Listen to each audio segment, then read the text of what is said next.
गुजरात ट्रॅव्हल्सवर कृषी विभागाचा धाडसी छापा।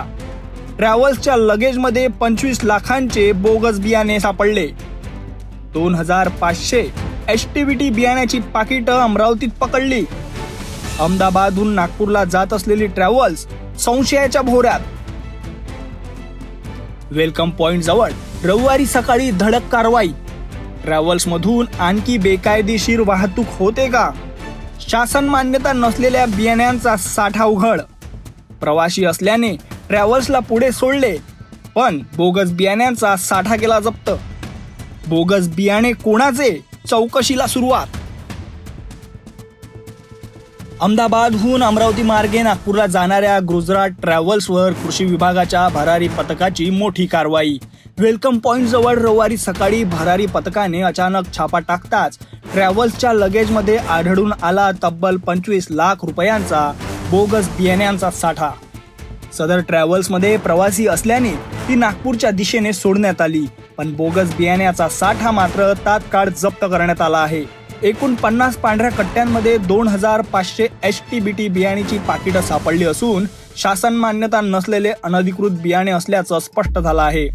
ही कारवाई कृषी विभागाच्या विभागीय सहसंचालक प्रमोद लहाडे व जिल्हा अधीक्षक कृषी अधिकारी राहुल सातपुते यांच्या मार्गदर्शनाखाली करण्यात आली।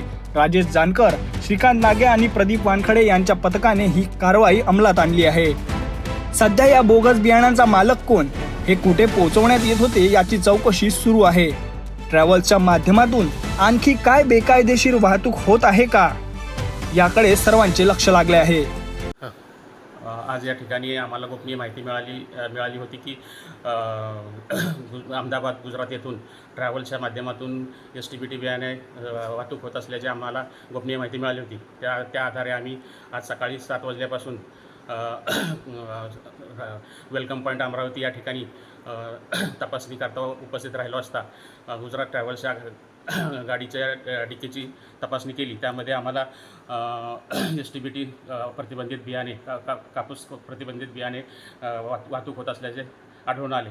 अधिक तपास केला असता गाडीमध्ये जवळपास 50 ठिके की 50 कट्टे, एका कट्ट्यामध्ये जवळपास 50 पाकिटे, याप्रमाणे 2500 पाकिटे या ठिकाणी आम्ही ताब्यात घेतलेली आहेत।